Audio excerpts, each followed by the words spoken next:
Hello and welcome to, And read another chapter. and we have a December wrap up for you. So I have a lot more books in December to share with you than I did in November. I feel like I am picking up reading speed here. Insert 2 more books.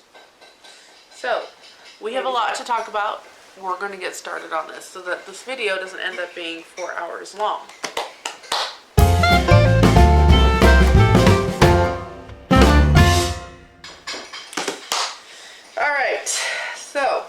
Okay, I did read one more in November, and that was The Fault in Our Stars. Actually, no, that was October. Was that November? November. Because I think It was November. Okay. I read it in November, and I know there will probably be a lot of people like, why would you let your daughter read that?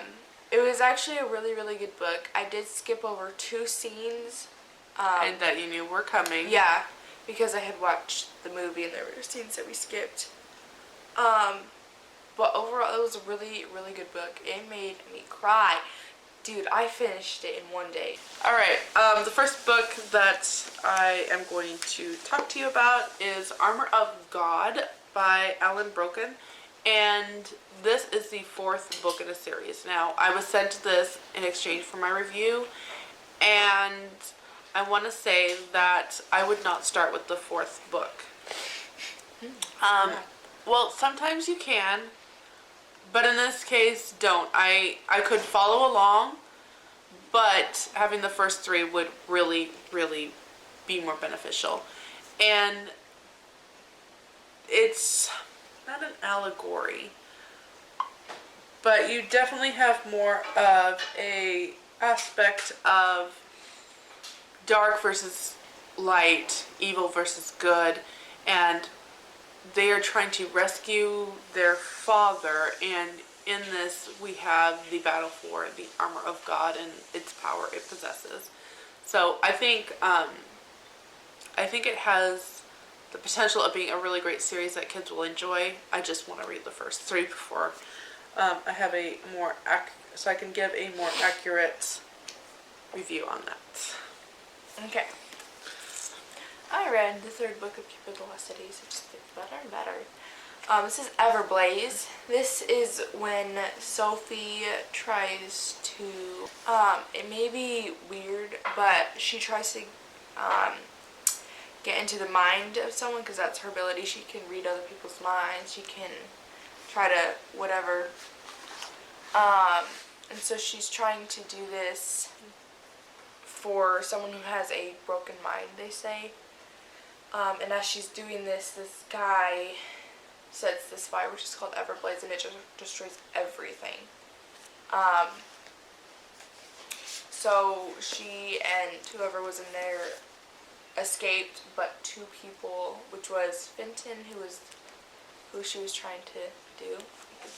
You keep covering your face. Sorry. And one of the counselors. So Sophie and this boy Fitz are trying to figure, and then because of this Everblaze, of how he started it, she's trying to figure out why he did, because she never got fully into his mind. And throughout the story you see her gradually getting on to who started this Everblaze, which is this deadly fire. That make any sense? Probably not. But yeah, it's good. Okay. Almost died a few times, but it's fine. I finally finished Frankenstein, which was a classic that I had wanted to read in 2021, and I read it and I finished it. And I've never read Frankenstein before, and I had this picture of what I thought it was going to be, and it wasn't anything like that. Frankenstein is not the monster. Frankenstein is the creator. This whole story is told as a letter, but letters within letters within letters within letters. So it starts off with a guy writing to his sister who's on board a ship, and I think he ends up being the captain, or actually in another letter he's given the position of being a captain on this expedition of a ship, and he's writing to his sister, and I'm like, what does this have to do with anything? Is the captain the one that ends up creating Frankenstein? No, the captain then says, I have an extraordinary tale to tell you. We rescued a guy from this Antarctic area, and he told us to get out of there quickly. And now the captain who's writing his sister now switches to Frankenstein telling the captain what happened. And so a lot of it's first person perspective, and so I'm trying to figure out what the heck is going on. We finally get to Frankenstein, and Frankenstein tells the story from beginning to how he got here. And within that, you also get the monster telling Frankenstein what had happened for him to get to where he is that day. So understandably, I was a little bit lost several times in here, and so that's why it took me so many months to finally finish this. I think one of the great aspects of Mary Shelley's book here is there's one section in here that the monster says, you know, you are created by God. I am created by a flawed man. And I thought that was, and that's a paraphrase, but I thought that was so brilliant.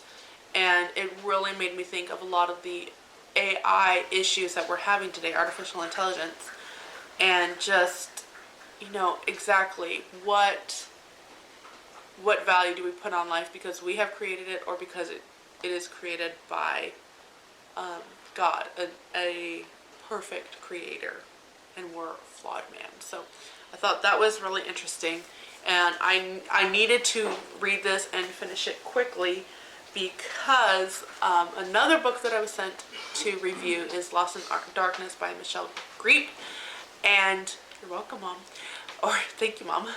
And this tells the story of possibly where Mary Shelley got her Frankenstein story from. And it is a brilliantly done book. I really enjoyed this. Our main character has a brother who is very tall, deformed, and is going to go under surgery to kind of fix all of the issues that he is dealing with. And the doctor here is kind of a Frankenstein doctor. He should not be doing this. Then you have the doctor's assistant who is trying to become as great as this doctor supposedly is, and he is helping out, and he's like, I'm missing, or he's not even saying that I'm missing something here. He's just choosing to deliberately be in the dark sometimes, and that was kind of frustrating to me. But again, Michelle Greep was giving flawed characters, and I appreciated that because in the end they were flawed characters that were maturing and growing and slipping, and maturing and growing and slipping. So we had some real life characters. I gave this book 5 stars. I really enjoyed it. I also know that Hoopla has the audiobook, and that was well done as well. So that's why I wanted to get that done quickly, and that was really good. I really enjoyed that one. I read the second one, which is When Comes the Spring, for the One Calls the Heart series. As I told in the November, the books are not, or the TV shows are nothing like the books, and vice versa. It's bleh. Don't compare the two. Yeah. Separate them. Yeah. But this one is when she and Win,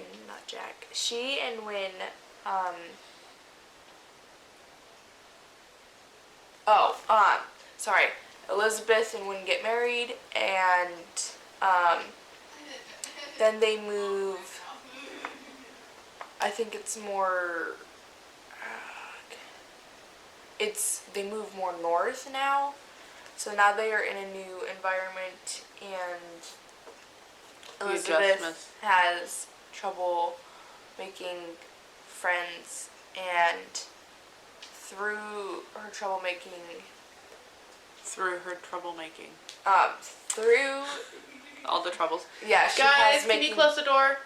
Through all the trouble she has making friends, she gets friends that she doesn't expect. There you go. Most of these people are Native American, which is funny because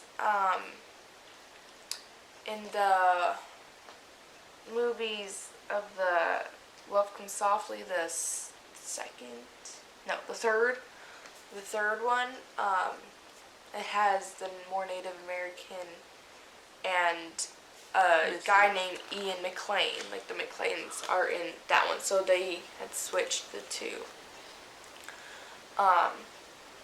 So that's Elizabeth trying to make friends with the Indians, most of who cannot speak English.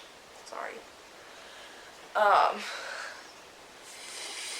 So she just has a lot of trouble making friends, and that's her journey, trying to make friends and trying to fit in. There we go.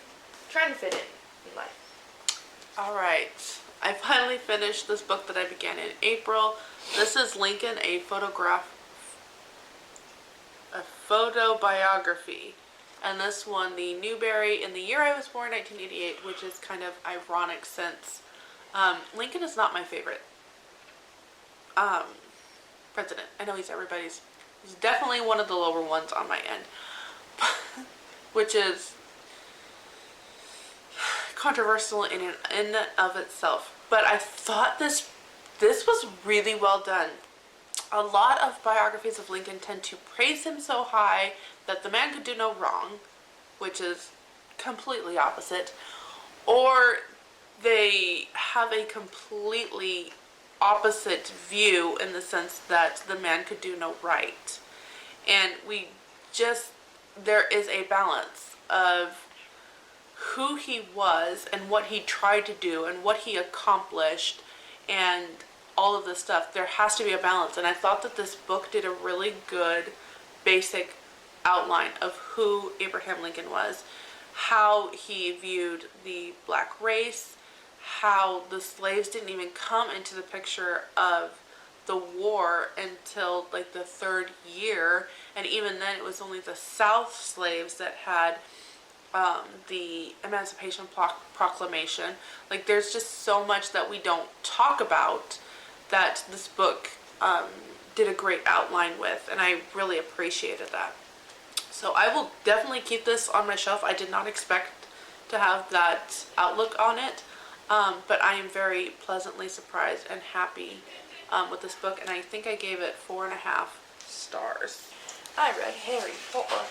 Harry? The book of Harry Potter. Harry?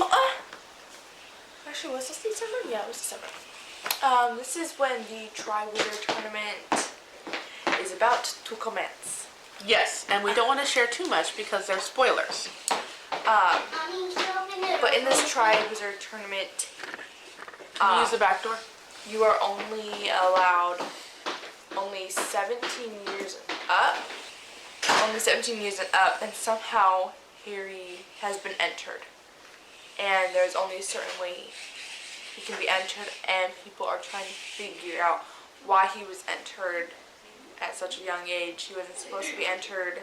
He didn't enter himself, and they're trying to figure this out. So he is trying to figure out how to do all these different tasks, trying to prep himself ahead, and along with that comes trouble, and more trouble. Double, toil and trouble, So- fire, burn, and cauldron, bubble. So, I read that. I can't really say any more else, I would spoil it. I have 2 audiobooks that I read that were both 5-star books in December. So I was so happy about that. I needed it. I needed just a really, really good audio books. And the first one is A Holiday Gaslight by Mimi Matthews. She is a clean author, but she is not a Christian author. There is a few instances of language, and it was a novella, but it was so much fun. This book was so much fun because you had a character,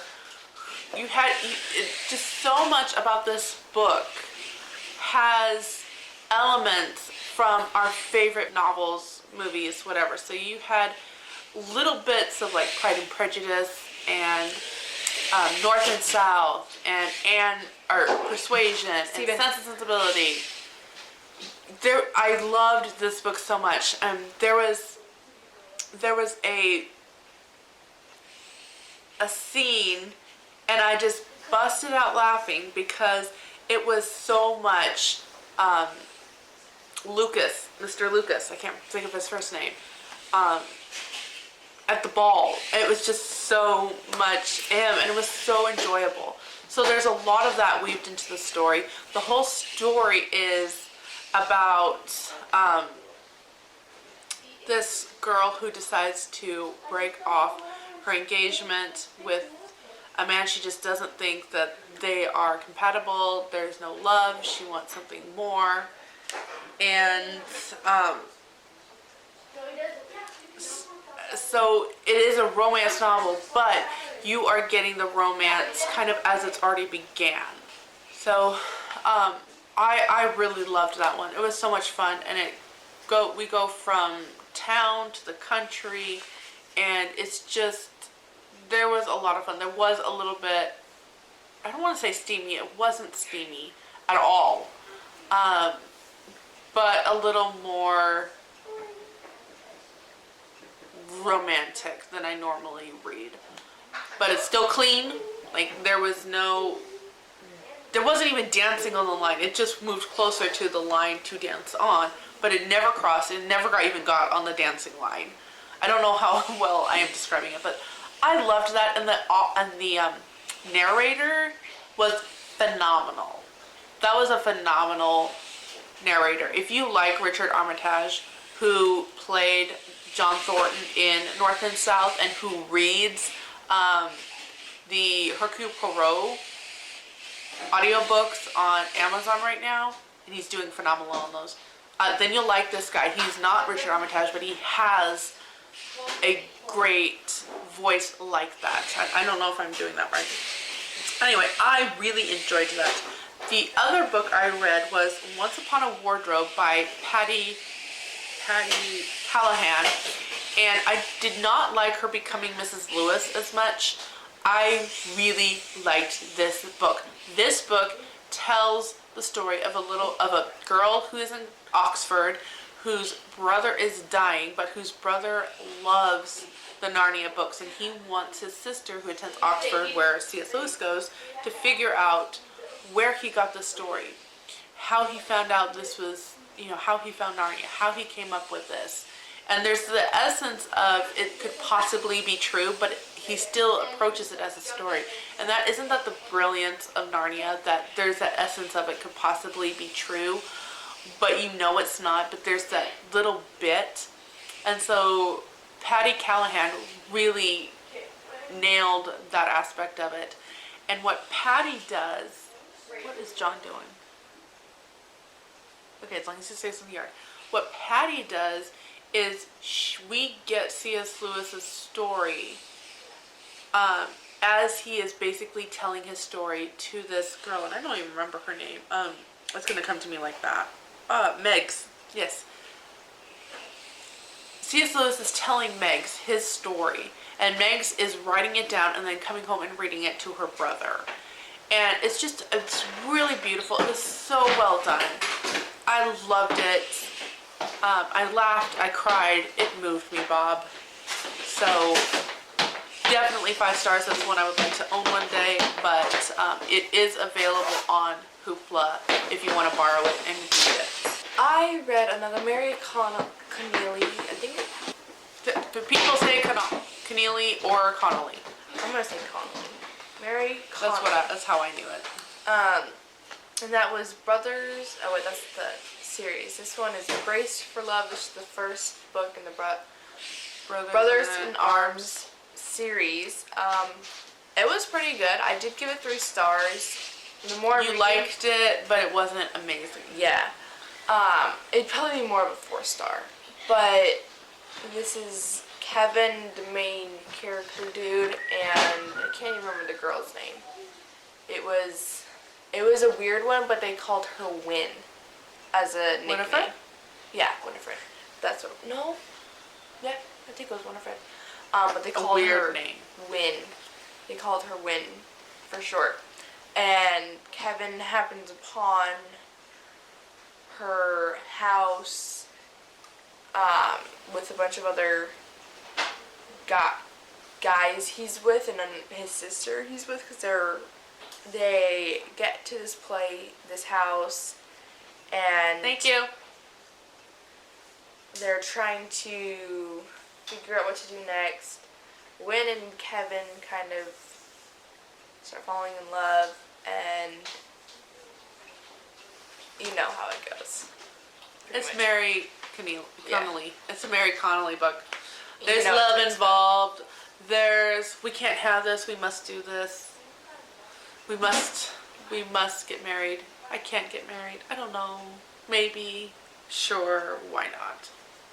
Yeah, and I think in one of the books that I read was they went to town, they got married within 2 weeks of knowing each other, and then because you're like, it's true love. And in this one, I think they also went to town not telling anyone because her father was going to take Wynn back home, but her father was very cruel. So they got married.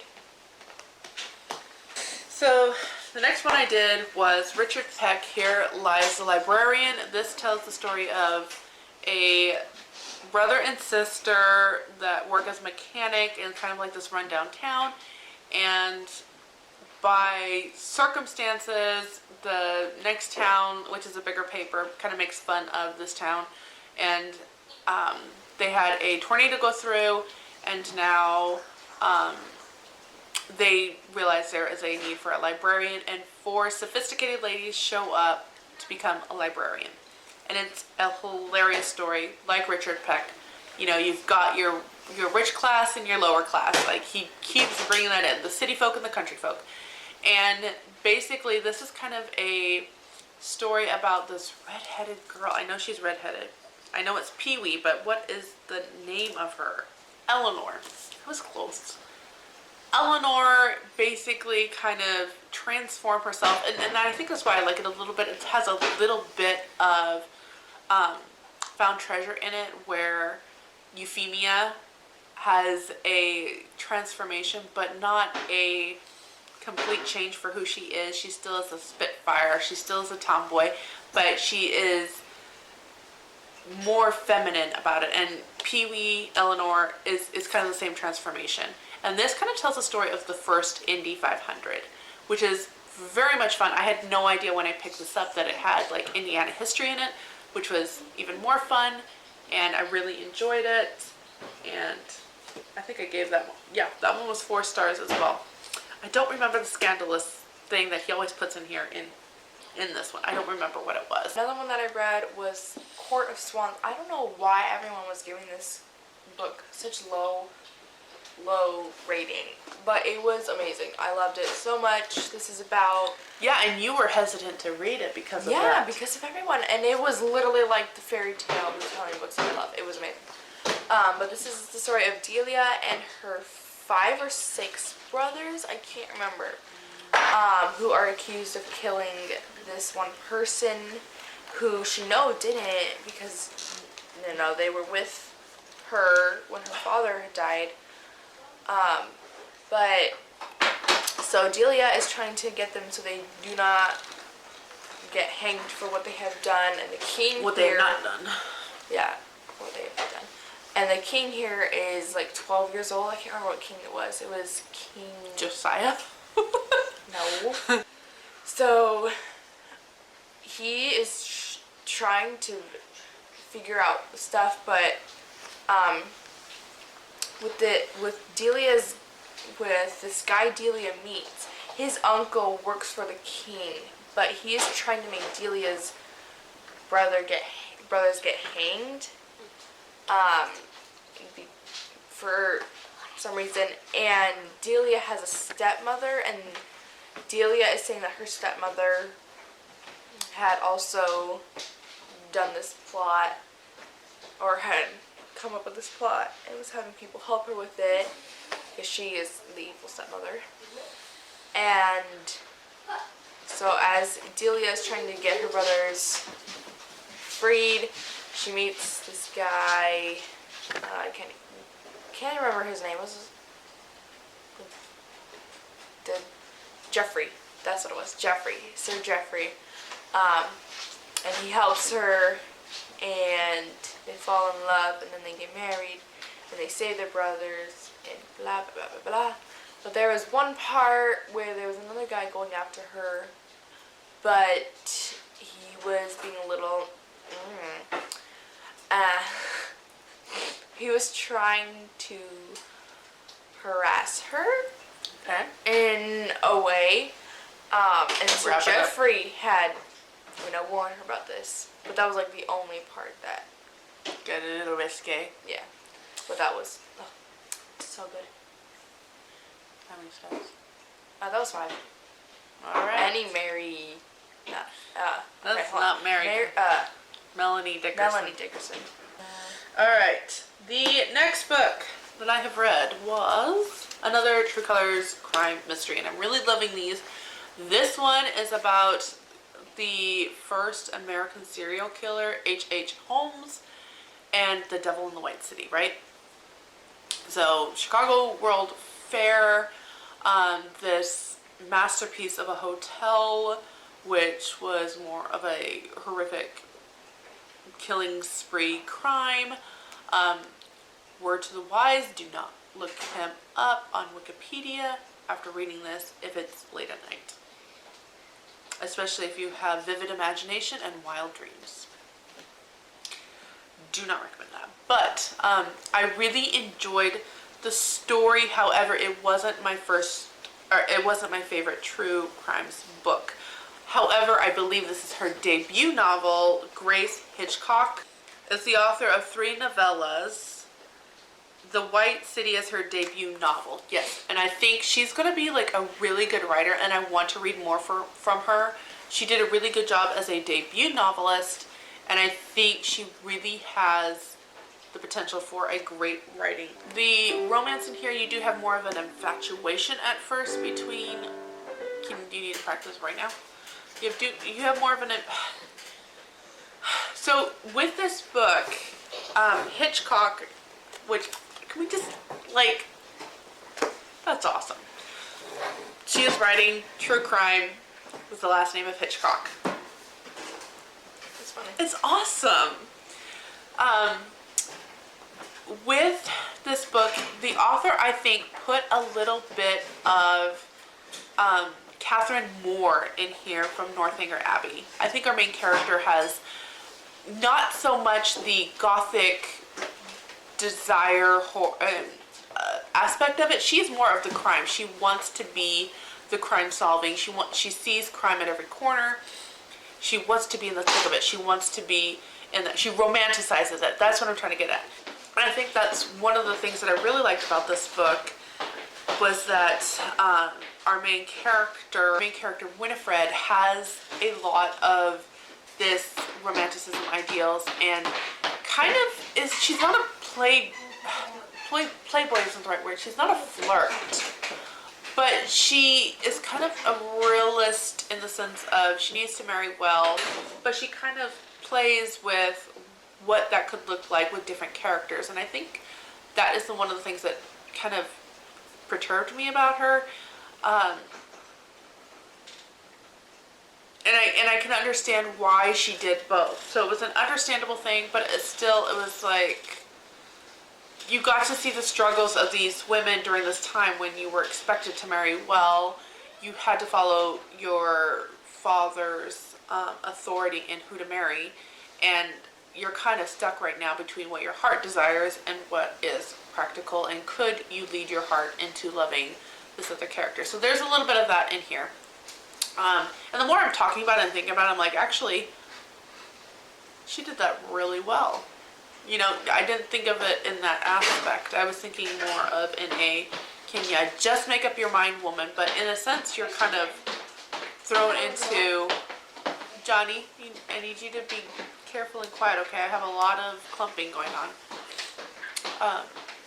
So I don't think I gave her points for that. And the more I'm talking about it and thinking about it, I think that's actually something that we need to applaud the character for bringing to light in that way. So anyway, I really am enjoying these books. I just got another one, The Blue Cloak, and I've got several others that I haven't read yet, but I have started a really large collection on all the ones I've read.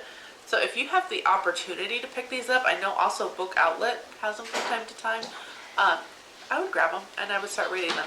With all of these, you know who, there is no mystery here that you're trying to solve. You're just trying to work along with the main protagonist on how the serial killer, or how the killer mystery person will be caught, how this is all going to unravel, unfold. And honestly, I think what I appreciate most about these is when I don't know as much about it as I did. So Jack the Ripper, I had an infatuation with that mystery back in my teens, so I knew a lot of it. But as much as I knew, I didn't know as much as I thought I knew.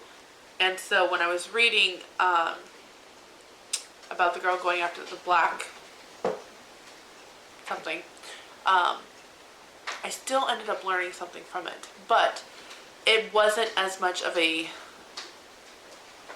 thrilling read for me, just because I had known so much and I kind of disagreed on that. Anyway, okay, moving on. Don't worry. Okay. I read the next trilogy. The next Christy and Todd. This is the baby years. These ones also made me cry, especially the first one when her water breaks. It is, oh my god, it's so sweet. The entire thing is sweet. But this is when she has her first child, and she is, well, this is when she's pregnant with her first child and trying to learn how to be a mom. This one is when their child is born and they're going to go to Oregon to see one of her best friends that moved there. And then she finds out she's pregnant with her second one. And then this is when she has had both children. But oh my word, these ones were so good. I flew through these in a week, no joke. Especially this one. This one was amazing. It was the best one out there. I loved how Todd was just as unexperienced with this kind of thing as Christy was, and together they both figured out life. She needs to write more. I'm going to personally message her and be like, you need to write more. Yeah, but oh my word, these were so good. I will continue to read these forever and ever and ever and ever. Amen. I'm not joking. Like these ones were so good. They were more than 5 stars. The irrationalness as you are in labor is so accurate. I have 2 more books to share. I read All That Is Secret by Patricia Rayburn. Knew nothing of this author, saw it on Hoopla, and this book I got from Hoopla, and then after I requested it, it was funny because I kept seeing it pop up after that. I saw it on the Avid Christian Readers Facebook group. I saw it on Instagram. I saw it everywhere. And as I was reading it, or listening to it, the narrator is really good. And B, I really liked, I think Christian authors are finally getting character development. Some authors have really done it well, but after you've read so many Christian books, they just tend to have the same kind of personality. And now I'm seeing, there's going to be a lot of background noise. I'm just, large family, this is what you get. But I'm beginning to see a lot of Christian fiction writers really develop characters. So now we have a flawed character, not just somebody that pouts once in a while, or not somebody that feels insecure about themselves, but flawed characters. And I appreciate that. And so we have a flawed character here. This story is kind of the power behind the Ku Klux Klan and how that works. This tells the story of a college professor. I think she's a college professor, black college professor. So you see how far she's come there, and the murder of her father. She's now kind of seeing how she is after to figure out what happened with her father. Like, why would anybody kill this particular man? Along with that, you have the opening scene of the father finding this baby out in the cold, and he couldn't save the baby. So that's like in the first prologue. And so there's also this mystery of who is the baby, where did the baby come from, how did it get left here, what is going on. See another point of view of this rich man who is working with this professor, this pastor, this black pastor. I am really butchering this. There's just so much distractions at this point. So I'm going to leave my Goodreads link down below. I think it's got a really good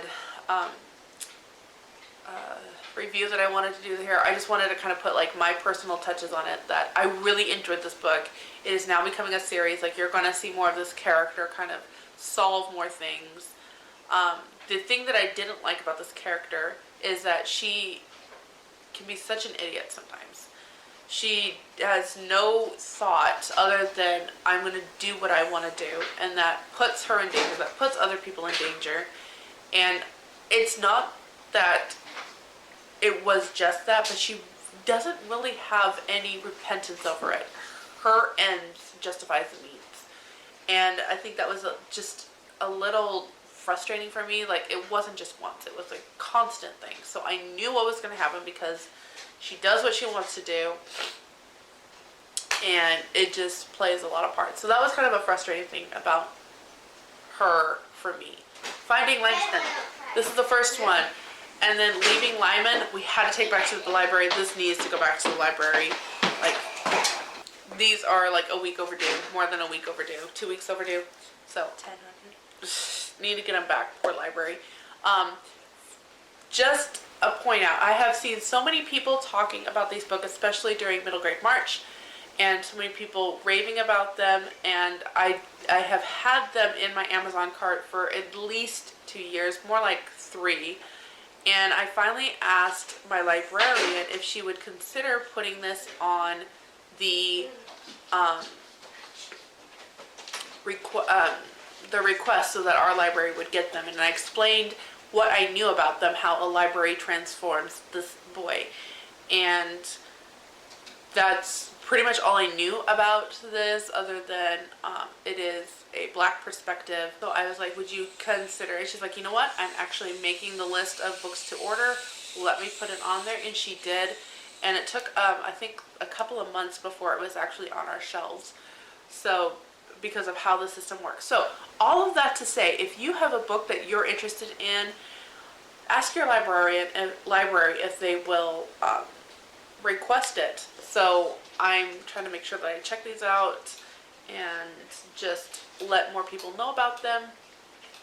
Can't wait to read Leaving Lyman, because it's actually the perspective of the bully that is in here. This tells the story, however, of a father and son that have moved to Chicago after living in the South, and the mom died. I told you there's a lot of deaths lately with the books I've read.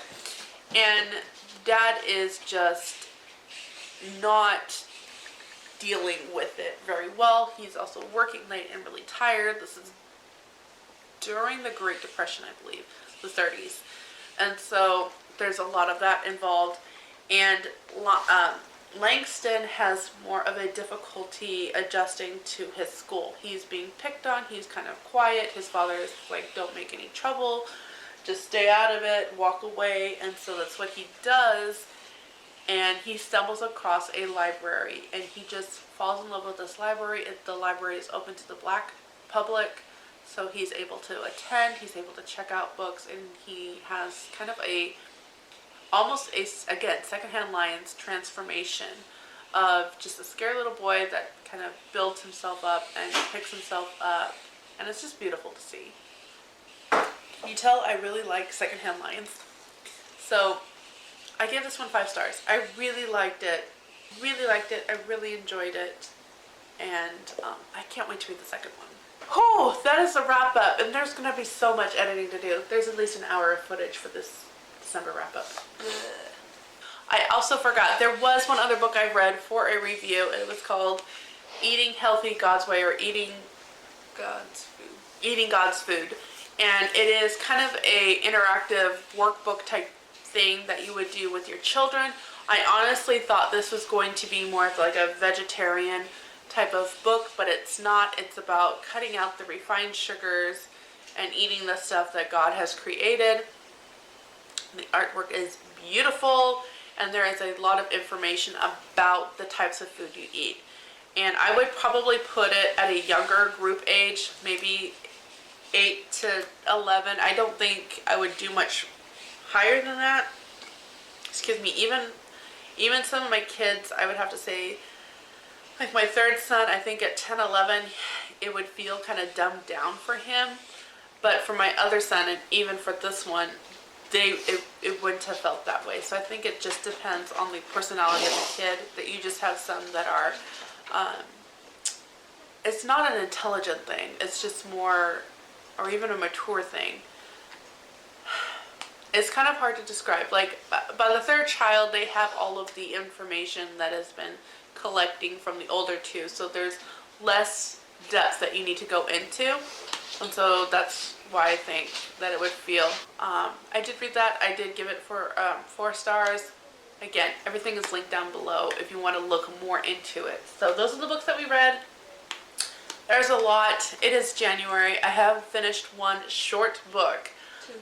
No, I have finished one for January. It's fine. Oh, I did read. I never put that up on Goodreads. I was gonna say you're missing one. Okay, I've read 300 pages for January. No, 200 because Grandma's is only like 150, I think. Okay, that's gonna be it for this video. Thank you so much for watching. But until next time, have another cup of coffee Or tea. and read another chapter. Hi.